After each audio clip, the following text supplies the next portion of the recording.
Good afternoon, everyone. Thank you for joining us. Let's give about a minute or so for the rest of our colleagues to join us. We'll get started right at noon. In the meantime, please feel free to fill out the pre-session survey located in the chat. Okay, so it is 12. Let's begin. Hello again, and thank you for joining me in today's Microlearn. This session is part 3 out of 5, brought to you by Project Firstline Rhode Island under the Rhode Island Department of Health in partnership with the CDC. Once more, I'd like to direct your attention to the chat box where you'll find the link to the pre-session survey. Please take a minute to answer the survey if you haven't done so already. My name is Jacob Figuero. I am an infection prevention training liaison for Project Firstline Rhode Island.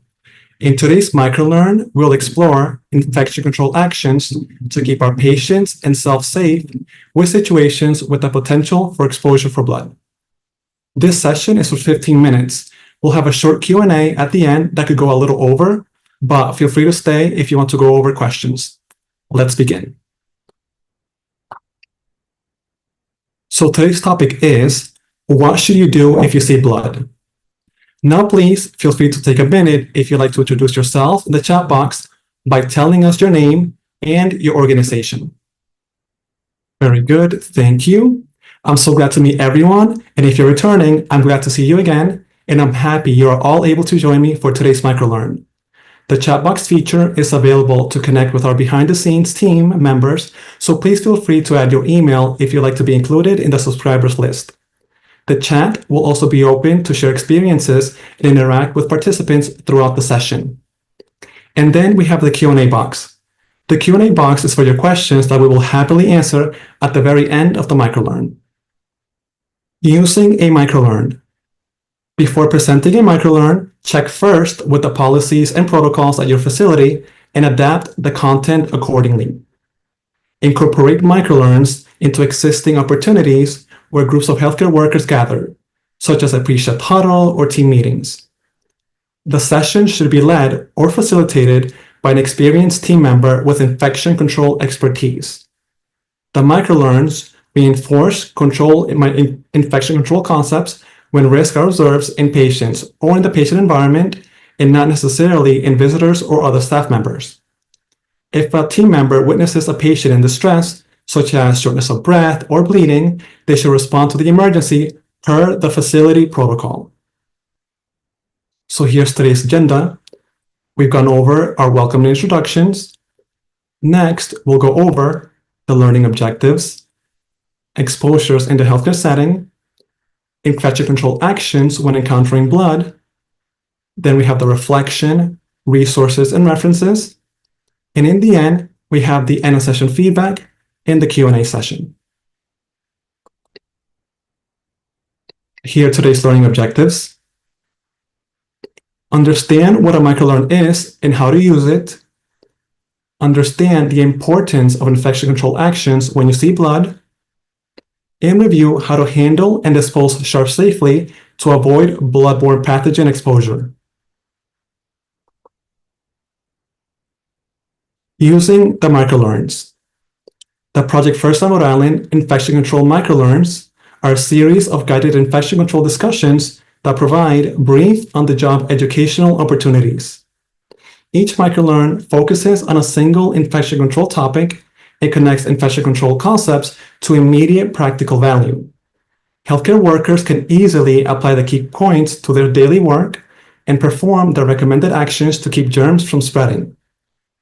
The Microlearns can be incorporated into existing opportunities where groups of healthcare workers gather, such as the pre-shift huddles and the team meetings. The session should be led or facilitated by an experienced team member with infection control expertise. One more time.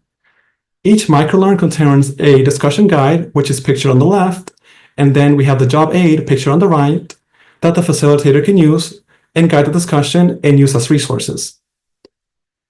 I will break down each of the 4 talking points on the discussion guide as we discuss blood. A link to the talking points and job aid for the Microlearns will be posted in the chat.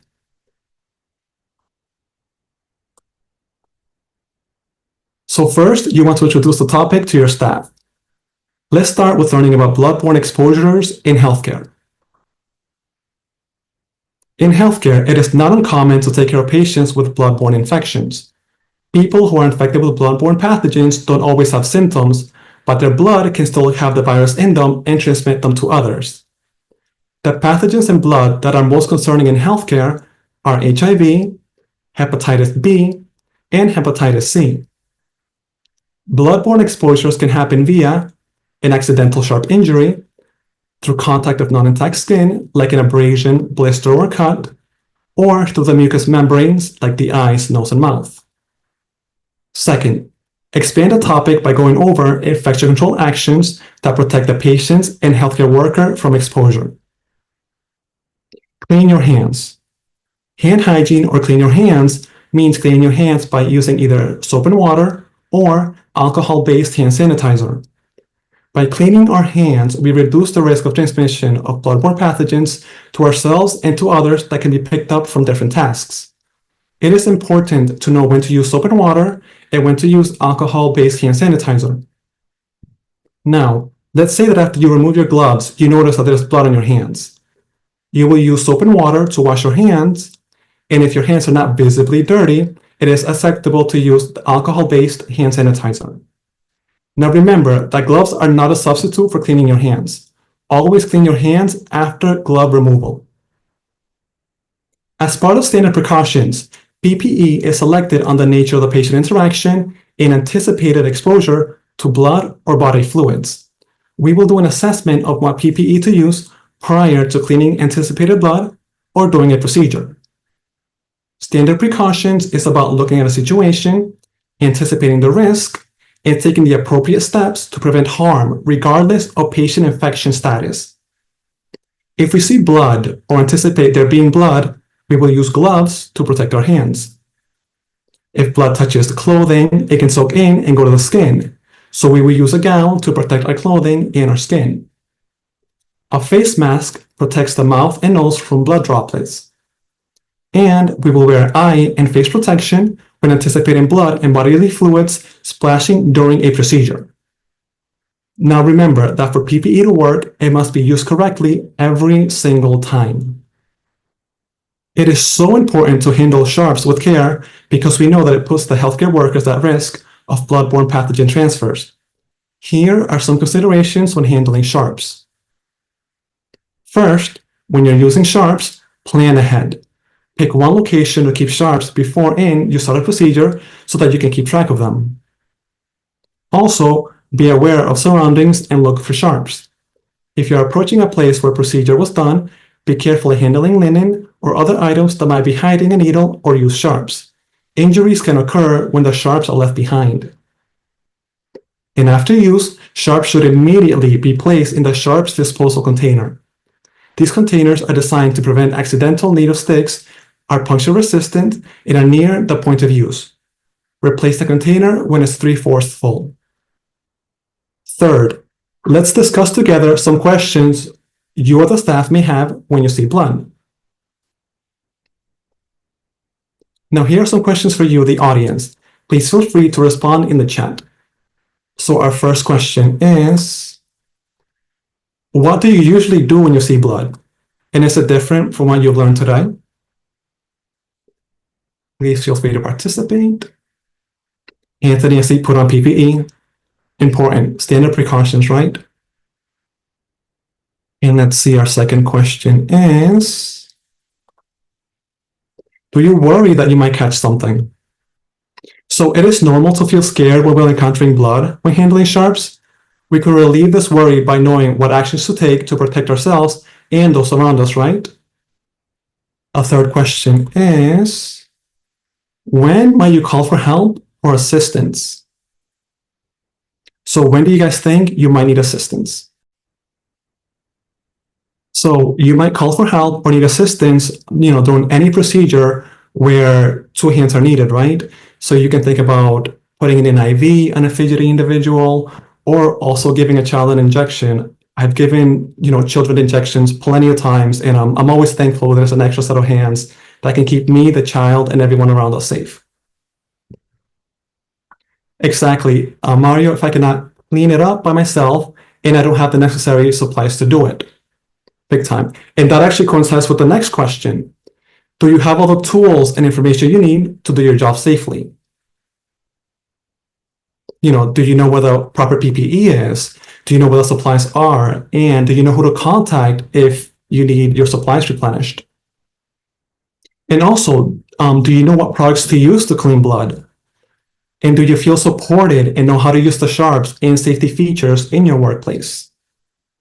So if a patient cannot be stale, or there's a child, or the patient is confused, 100%. Safety first. It's very easily to accidentally get a needle stick injury in that situation. And then, sorry about that. Let's see. And then our last question. As a team, how can we help each other take the right infection control actions when we see blood to keep germs from spreading? Please feel free to put your answer in the chat. Assigning tasks to each other, exactly. Delegating, also that reminds me of, offering a lending hand as well. That's important. Another big one is also knowing the policies in your institution. That's really important. And, knowing the rationale for using, certain PPE. Very good. Thank you all so much for participating.